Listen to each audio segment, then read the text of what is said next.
Welcome, everyone.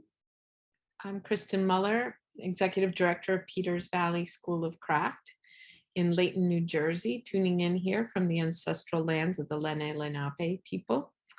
Tonight, we welcome Elizabeth Belz, but this program is brought to you by the generosity of the Greater Pike County Community Foundation and the Richard L. Snyder Fund, in partnership with the Pike County Community Library. And our friends in Pennsylvania have been kind enough to fund this artist lecture. And tonight we have Elizabeth Belz. And I want to tell you a little bit about her. Welcome, Elizabeth. Elizabeth is a blacksmith, educator, and owner of Black Widow Forge, LLC, located in Grand Marais, Minnesota. I hope I said that properly. She was the blacksmith apprentice at the Metals Museum in Memphis, Tennessee for 2 years, where she studied under master metalsmith Jim Masterson. Elizabeth was also a craft education intern at the North House Folk School, Grand Marais, Minnesota in 2016, and a resident artist with the Science Museum of Minnesota, St. Paul, Minnesota in 2017. Elizabeth has shown her work, competed and taught blacksmithing throughout the United States and internationally, and is currently at Aramont School of Craft as an artist in residence. She is also the scholarship chair of the Society of Inclusive Blacksmiths, doing really important work in the blacksmithing community, and has also just accepted the position of metal studio coordinator for the John C. Campbell Folk School. And we're super excited that Elizabeth is going to be teaching for us at Peters Valley this summer. So thank you for coming tonight. Thank you everyone who's tuning in. I saw a lot of blacksmiths out there, James and Glenn, hello. And take it away, Elizabeth. Yeah, thank you guys. All right, I have a slide presentation to show everyone. Let's get great.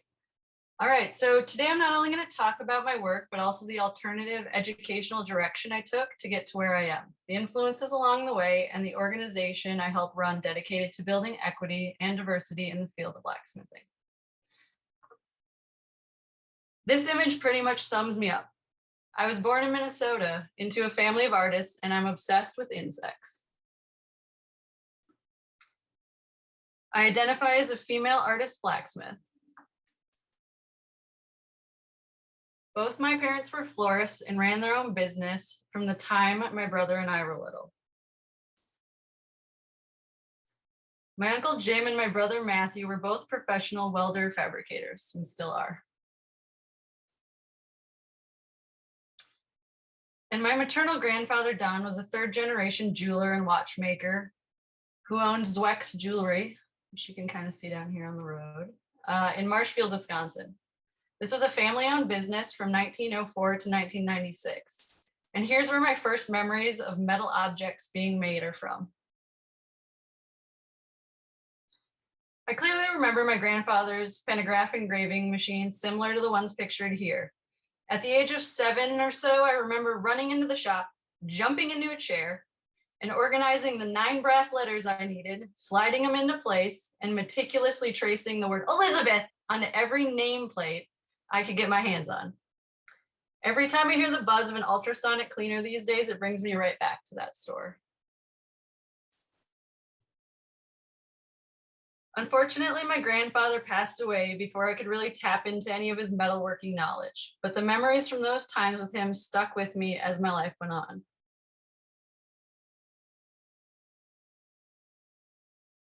I attended Perpich Center for the Arts, which is a tuition-free public residential high school for 11th and 12th graders in Golden Valley, Minnesota.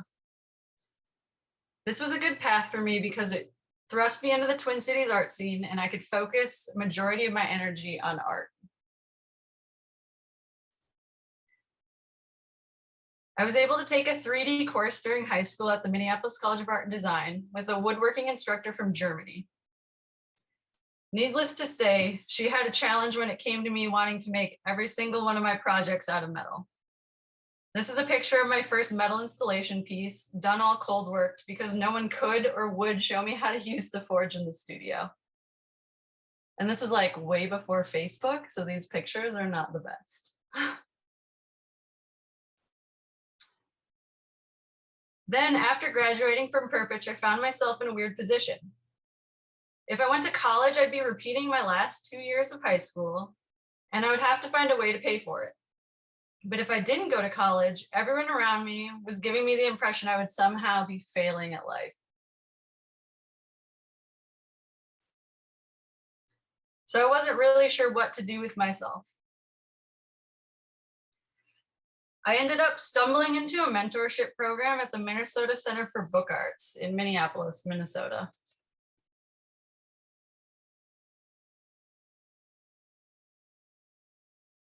There they paired me with 2 mentors who turned out to be exactly what I needed. Wendy Fernstrom, pictured here on the left, and Kate Copeland here on the right. Both are printmakers and bookbinders.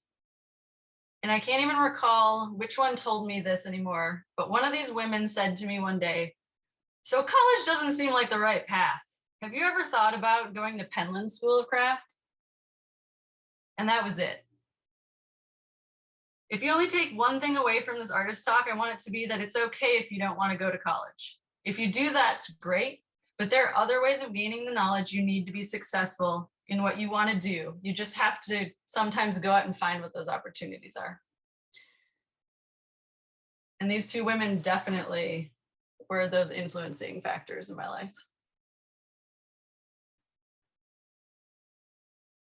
So not even 6 months after that conversation, that is exactly what I did. I ended up at Penland School of Craft in North Carolina. I unfortunately had not realized blacksmithing was going to be my path, and I ended up trapped in a woodworking class for 8 weeks.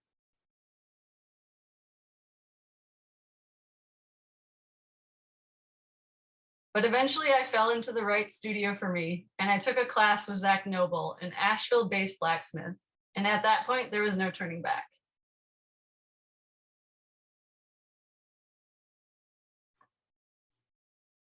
From there, I understood I needed a fundamental foundation in blacksmithing and traveled around to different folk schools and working shops across the country, trying to absorb all the knowledge I could from as many people as I could.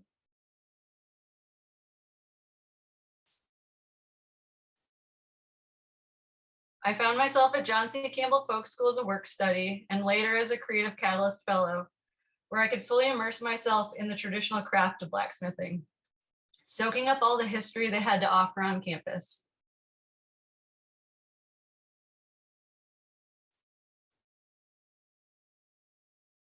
I ended up heading to North House Folk School as a craft education intern. It's on the shore of Lake Superior. You can see in the bottom picture, their blacksmithing shop is right here. I did a lot of work for this school. Ended up raising a bunch of funds for them as well, and we re-outfitted their blacksmithing shop, which was a great experience. It's also the place I began forging spoons. So I started a project where I decided to forge a spoon every day to improve my hammering skills. And this was the first series that I did. And you can see from a progression, I also included this wonderful broken spoon here at the end, but from this progression and using different stocks, how I gained more and more control over time. And then this was my most recent series, so you can see the dramatic difference between the two. But that's not all I learned at North House Folk School. This was a big influencing factor for me because it was the first time I decided to go into craft full time. And so I learned a lot about shop maintenance and figuring out how to be a successful instructor with a lot of support and guidance from my other fellow interns who had a lot more experience teaching, specifically Brendan Grant. And Jessa Frost, the programming director, really helped new interns coming in at that time, learning how to instruct and how important that was. After leaving North House, I then went to 2 more folk schools to just take other classes, immerse myself more in that that culture of craft school education. And I went to Raspberry Island Folk School, which is pictured here on the left. And it is a magical place. You have to get there by boat. And Gary, who is pictured right here, has actually brought over power hammers across the lake and has set them up so everything's running and working. It's a beautiful place to learn. And then this place on the right here is Tunnel Mill Crafts in Rochester, Minnesota. And that's a historical registered site, and it is also a beautiful place to learn. I really prefer the craft school motto where everyone's a teacher. And see one, do one, teach one, as my friend Sam would say, is very important in traditional craft especially. And after I kind of made the rounds, right, in all these craft school education, I did realize that I was still very much an artist. So I had applied and I was accepted to my first artist residency, which was with the Science Museum of Minnesota. And this residency is called Pine Needles. It's in Marine on St. Croix, and it's not far from an amazing sculpture park. But this is where all my bug stuff began. I had applied to this crazy residency. It was a month long, and they don't have a forge set up. They don't have blacksmithing equipment. So I quickly fabricated and made an entire mobile shop with the help of my brother and my uncle, who are amazing fabricators. My brother built my forge stand you can see here in this picture. My uncle built both of these vice stands for me. And I just threw it all in my minivan, and I drove 5 hours south and set up a forge in the middle of the forest. No garage, no overhang, no nothing. And yeah, I just did it. I did all the things. You could see in the right, or on the picture on the left, that there was a lot of water there. It's right on the St. Croix River. I could just jump in a boat, tool around. So I got to explore a lot. I got to see what was going on in the community. My neighbor would bring me chicken eggs. It was fantastic, but I spent a lot of time alone in the woods. So I spent a lot of time with a mouse that lived in the cabin, and I spent a lot of time with the bugs that were just all over the place. And the Science Museum of Minnesota, because it is part of this residency, allowed me to go into their collection in the Twin Cities and go through all the drawers, see all the specimens. I was like drawer after drawer of bugs. I was in total awe. And then I was maybe a little too fascinated with their colony of flesh-eating beetles that they used to process their wet specimens. I was really into that.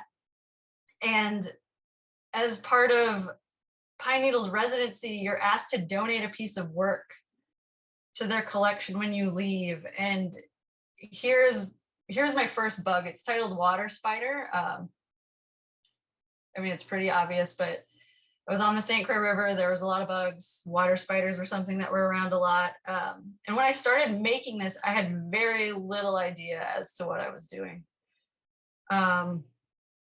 I ended up at my brother's shop with a pile of parts. I had forged this body by hand out of like 2-inch round stock or something totally obscene, because I had I knew what I was doing to a point, but I was still crazy. And eventually he gave into the peer pressure to help me put this thing together. He TIG welded it, all the parts on.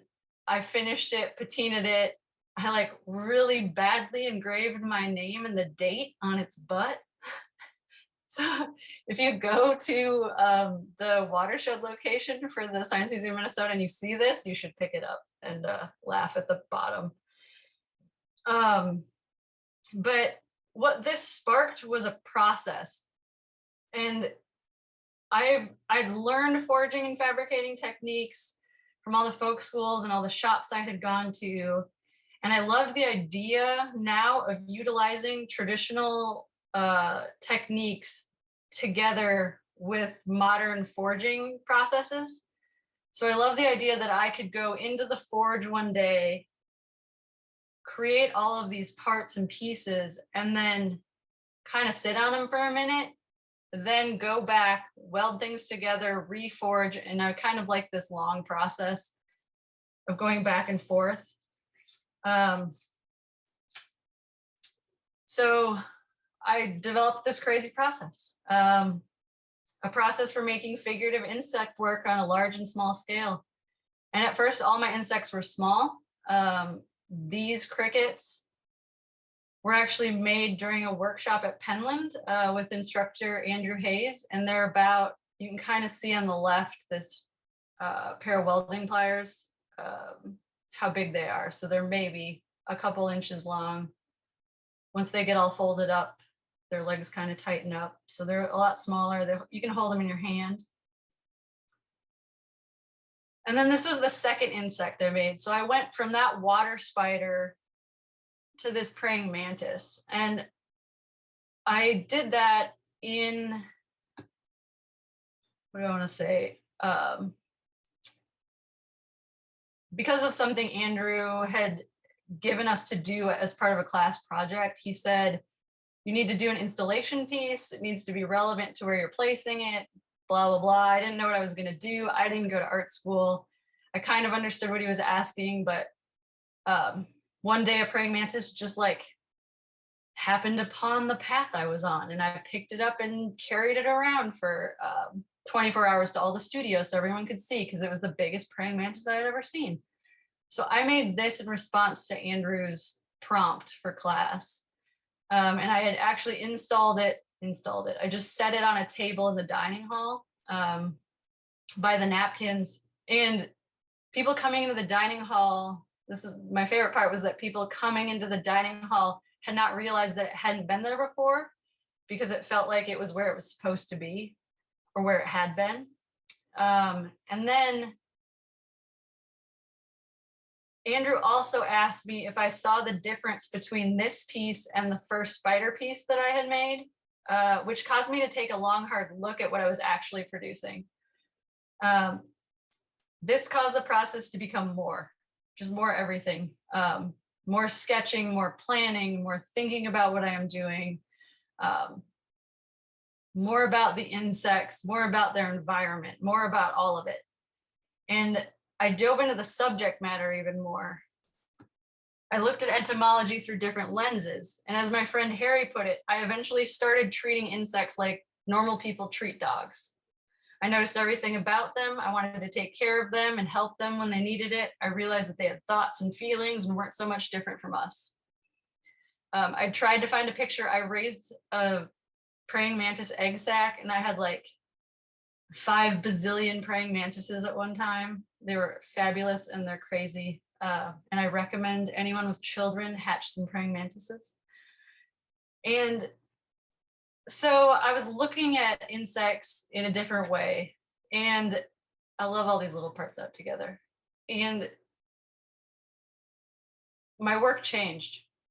So this is still the beginning of my process, trying to figure it out. I also made this piece at Penland. This is a ladybug, and it's probably 5 inches on its longest leg to leg. Can fit in your hand. And this is the stink bug piece that I made. And this is when I started to really think about these bugs as 3D objects, and they require detail on all sides, because insects aren't a one-sided 3-dimensional object. There's something you can pick up, there's something that flies into a window, there's something that's laying dead on a windowsill. You know, they're everywhere, you can touch them, there's not a bottom. So I started to think about that a lot in my production of these insects, and that detail. So all that was great. I spent a lot of good time at craft schools, but I still wasn't getting the foundation, maybe is the right way to say it, the foundation I needed to be able to advance my work, to be able to have my own studio. And I applied at the Memphis Metal Museum to be one of the 2-year apprentices in the blacksmithing shop. And I was accepted to do that in 2018. And I know I wouldn't be where I am today without the knowledge and experience I gained from being there. The man on the left that I'm striking for is Jim Masterson, the shop foreman. He's my forever mentor and boss. And he taught me all the things from how to design to how to deal with customers to how to gold leaf, like this cross on the left, and how to install and engineer large pieces of work. I never would have gotten the type of experience I got at the Metal Museum anywhere else. The different projects that come into that shop, the different opportunities available because it is that specific shop, they're unmatched. I learned all about laser cutting. I learned all about casting. I learned more about smelting, all the things. Really all accumulative of what I was working on came together at the Metal Museum. And I think the really great part about the Metal Museum is historically they've had apprentices and we're all one big family now. So if I have a question and I know one of these people has an answer, I can just cold call anybody and say, hey, I was an apprentice at the Metal Museum. I really, really need to know how to solder steel together in really small scale. And they'll help me. So it's really just like being part of the family.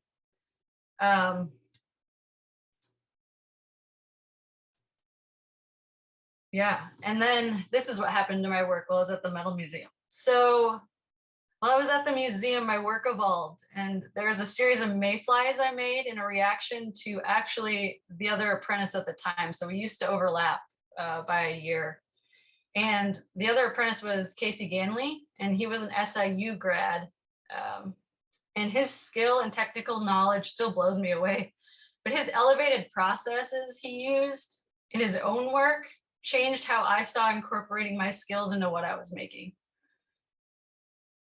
So my work got cleaner, my lines got more defined. I could step back from my work now. I could see it as a whole piece instead of getting really close to something, which I was doing with the water spider or the praying mantis, as I was getting too close and I wasn't being able to take the time to step back. This is one of the larger pieces I've made to date. Auntie, I received some grant funding from the state of Minnesota and began to work on larger scale pieces. Nonprofit arts organization in Memphis ended up purchasing this piece. And then I began to think about space in relation to my work. And this installation piece is just called Thornbug, and I installed it at Christian Brothers University along with a couple others. This cotton weevil piece as well. And you can see here on the left, this is how I create my work. I usually use hollow forms. I've been doing less of this lately, but did a lot of sheet metal work and then incorporating welded on forged pieces. So the little top proboscis on the weevils are all forged out of a single piece of 1 inch round. And then the bodies are all 14 gauge usually. And this is them installed on the wall. And I love these pieces because I can install them different every time and I can install them according to the location that they're at. And that's something else I picked up from the museum that I probably wouldn't have gotten most other places, is I got to work with the museum staff and I got to talk to people about how installation and how archival paint works and how archival wax works and what they have to do to take care of metal pieces and how they go about installing and what are the best methods for installing and what's going to last. I picked all that up at the Metal Museum. And that really helped me with my work and how I'm doing it now. So I began incorporating a lot of color and texture, and this is called Stag Beetle. I made it for the Hereford 150 millimeter challenge. And this was actually my second entry.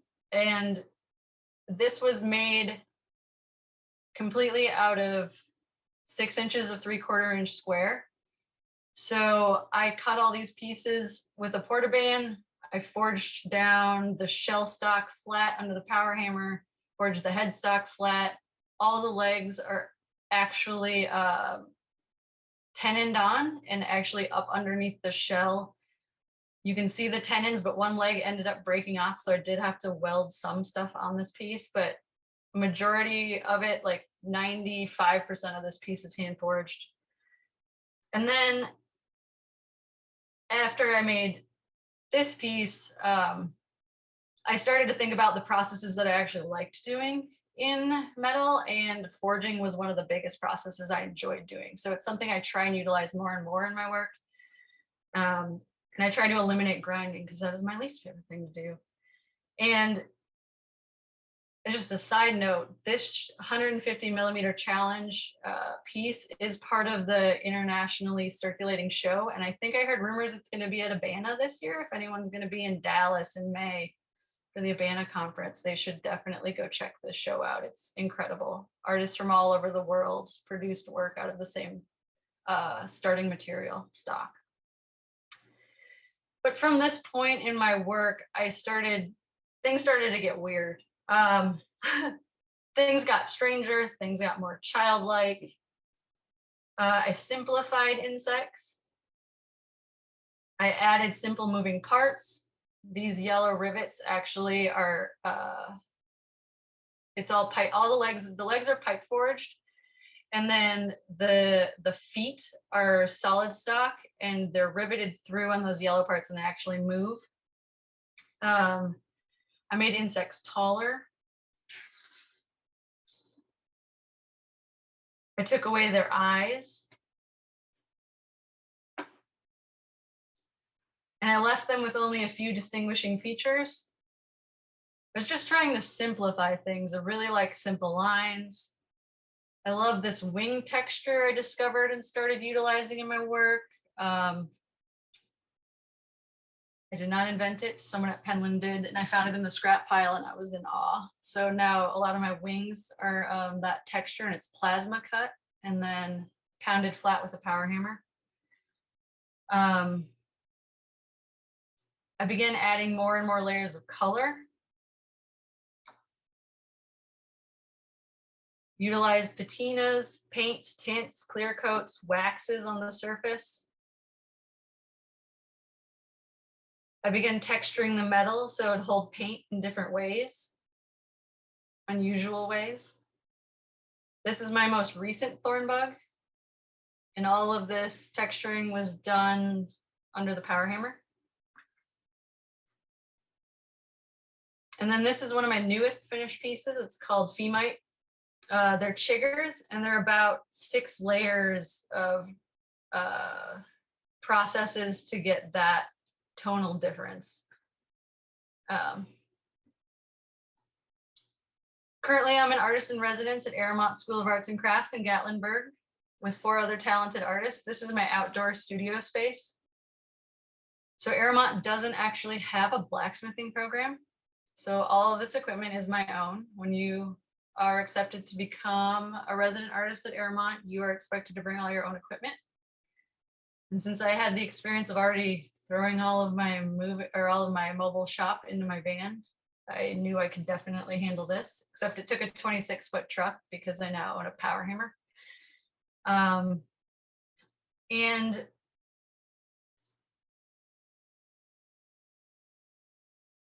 this is one of my newest pieces. If you haven't, or if you don't follow me on Instagram, you maybe not have seen any of these. We are currently getting ready for our final show, opening May 17th in the Sandy Lane Black Gallery at Aramont.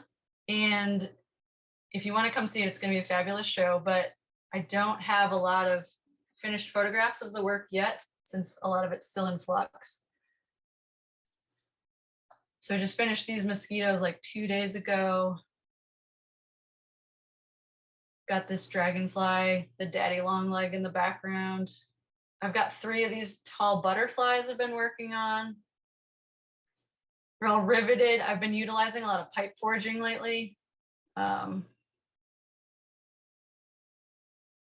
ridiculously long legs.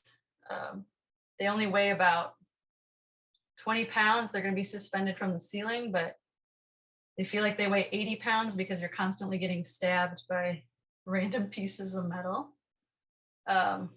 Still utilizing texture. These are the wings on the butterflies. And then I wanted to talk a little bit about the collaborative work I've been doing lately. And I love finding time to work with other artists on creating a unified piece. I feel like this is now where I learn the most new things. This is a piece I made with enamel vessel artist Kevin Burge from Memphis. So we chose this bug picture down in the corner. Kevin's doing the enamel work. He raised this shell out of copper, and then he did layers and layers and layers of enamel. This is a really simplified version of what he actually ended up doing. And then this is the finished piece. And I forged the base. It's kind of like a little bucket.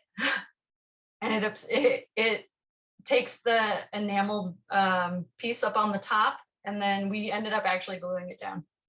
We made this whole like tab system, which we realized wasn't actually going to work, so we had to cut the tabs off and not break the enamel off.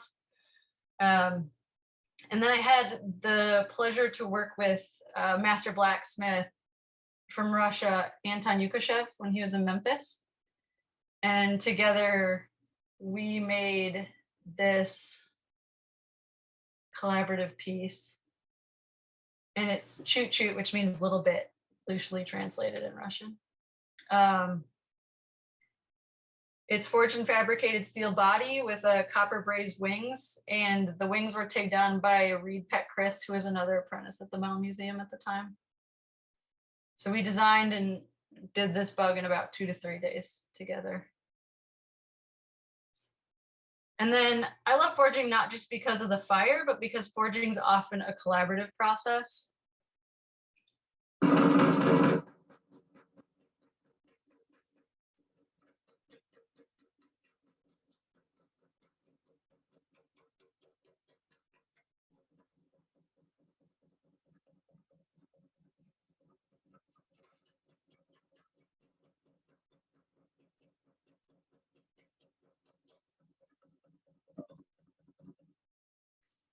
It requires communication and people to come together to create one piece.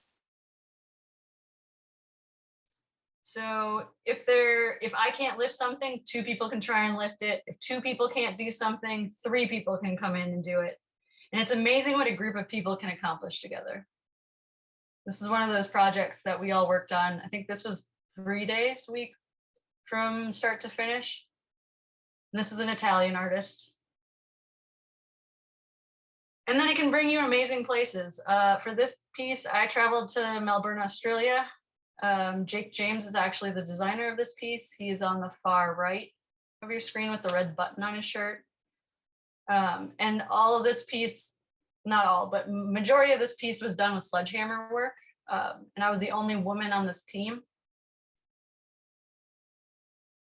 And then I've also competed at STIA, an international forging competition in Italy, and we came together there. This is our team.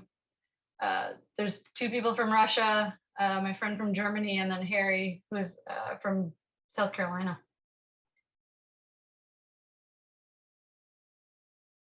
And then I also did this collaborative piece at the Austin Forging Competition with my friend Anne Bijold as my team partner. And it actually dings. So it's a brass bell that we created during our time slot. And some more collaborative work. This was Alan Evans. He's from Europe, and we forged this gigantic taper. It felt like for days, but it probably wasn't quite that long.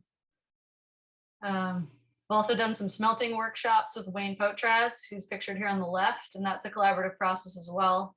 It's creating steel. Wayne always creates high carbon steel from iron ore sand. And then, as I kind of mentioned in the beginning, teaching is a big part of my practice. So this was me in Australia teaching an all women's forging class. And I find it hugely important to pass on the knowledge to anyone who's willing to learn.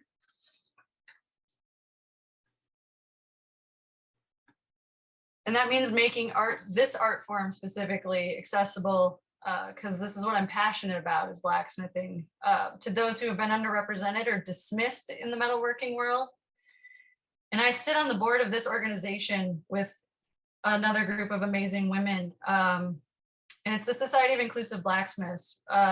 We're just a group of like-minded individuals who came together to raise awareness and provide access through scholarships, grants, and mentorships.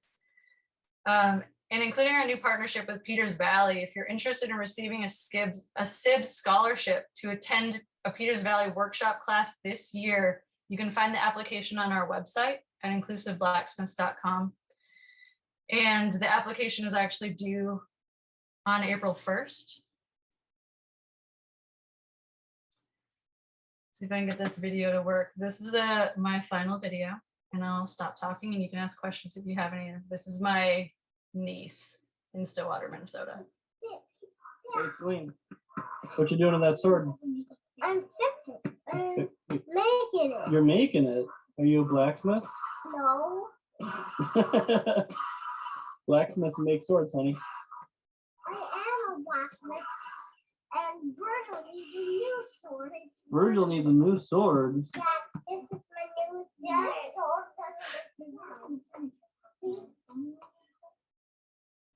So this is just why I do some of the work I do, is my niece knows that she can do anything and she can be a blacksmith if she wants to be. But thank you for listening to me talk for so long. Thank you, Elizabeth. That's a fascinating story. And I encourage anyone who has questions to put them into the Q&A. I know that Darcy Holdorf commented, I love hearing about how you got into bugs. And Sarah serendipitously, I'm wearing a bug necklace Love today. it. It's beautiful. And I had not realized that you really like bugs, so that's really wonderful. But I really appreciate the fact that you mentioned making the decision to not go to college and to follow a different route, because I think that craft schools can offer the real connection between the people that are making the work consistently.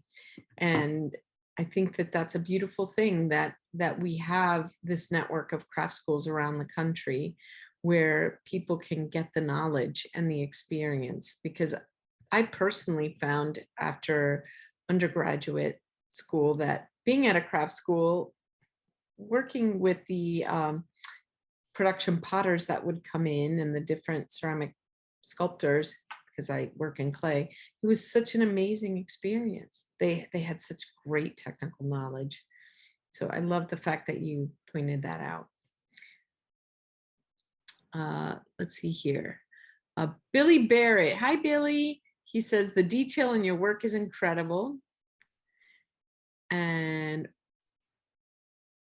Diane Whelan says, where and how can someone make the jump to learning how to utilize power hammering?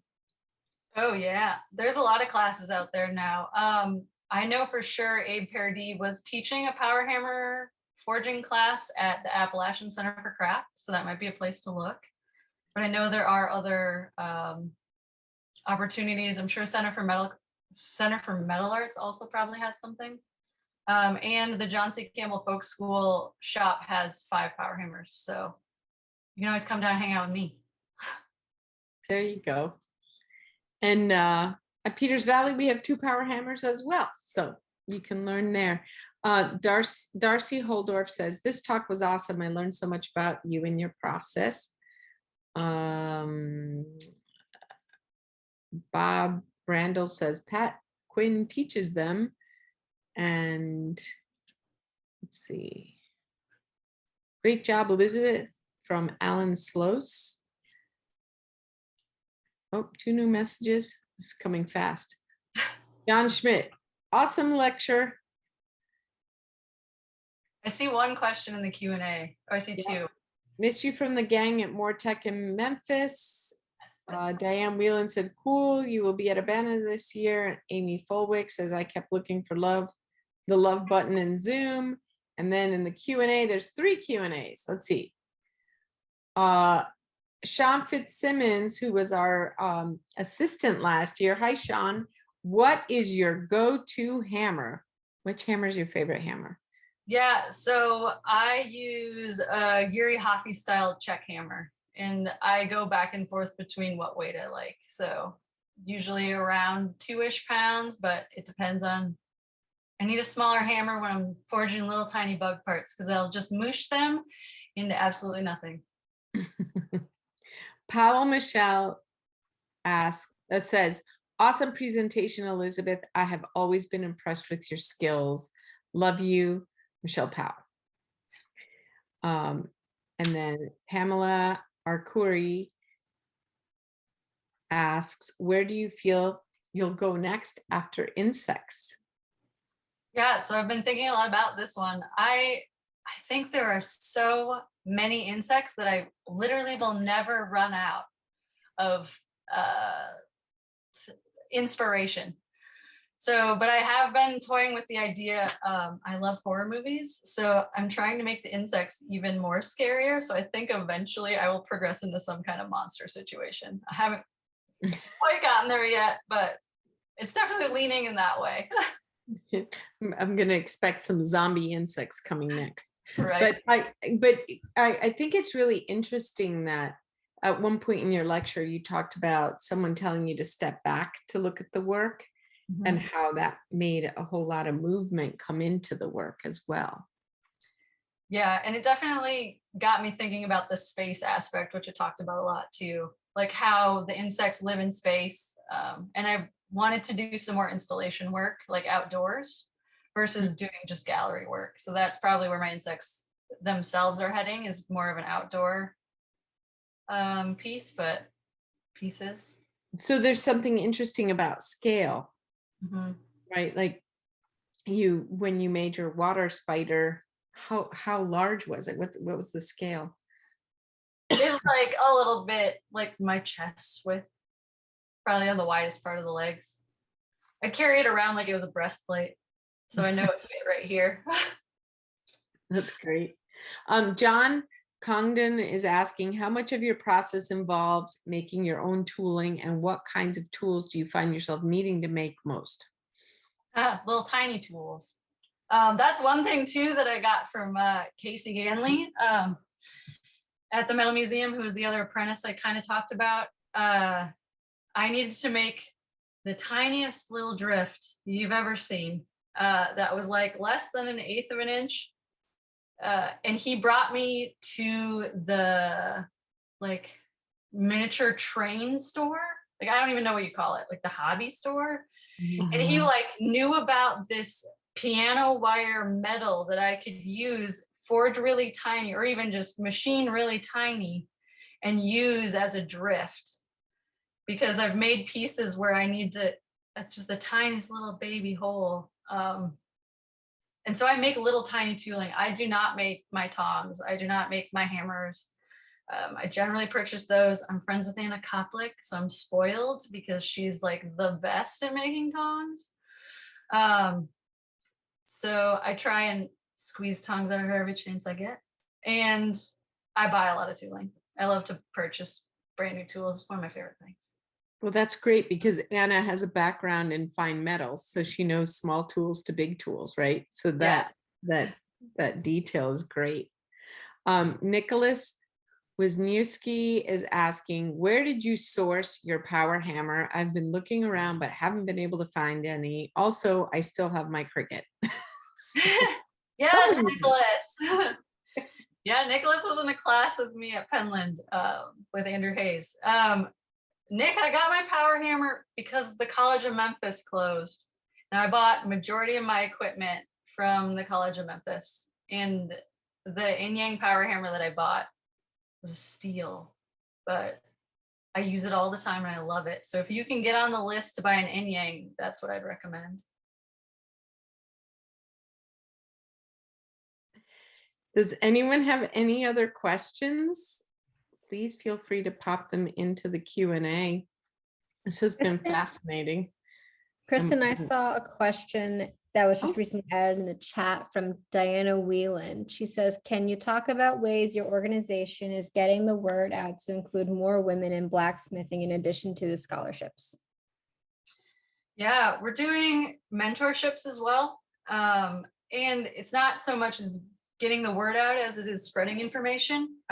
We've learned that being infectious is probably the best thing we can do. Also, just showing up is a good way to get the word out. I mean, I showed up in Australia. I was the only woman on that team, and I had men coming up and asking me all the time if it was hard to swing the sledgehammer, but they wouldn't ask anybody else.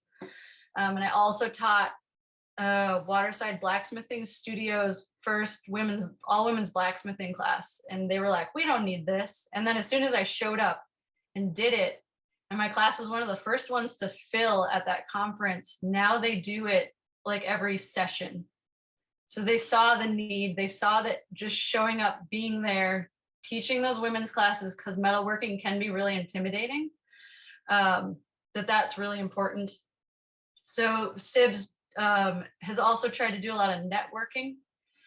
We try and always promote what's coming up, what people, not even just women, but LGBTQ, BIPOC, people with all different levels of ability, any kind of opportunity that's coming up, we promote those on our Instagram. So you should follow us at Inclusive Blacksmiths on Instagram. We're really heavy on Facebook stuff. We've been working on partnerships. We've been working on getting shows maybe together sometime in the future. What else have we been doing? We've been doing a lot of stuff. We got a lot of stuff going on, but if you're interested in getting involved too, please send us an email. We always need help and volunteers. Yeah.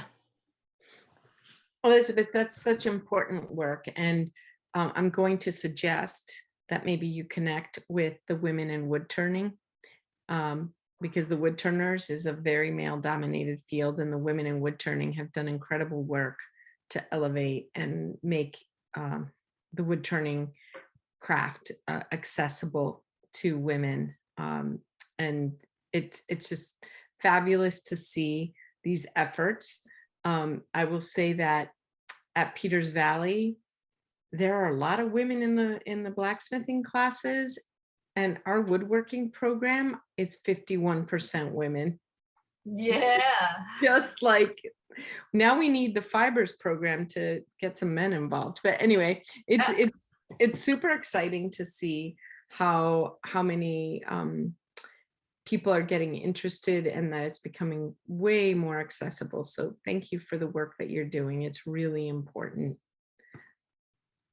And does anyone have any other questions for us tonight?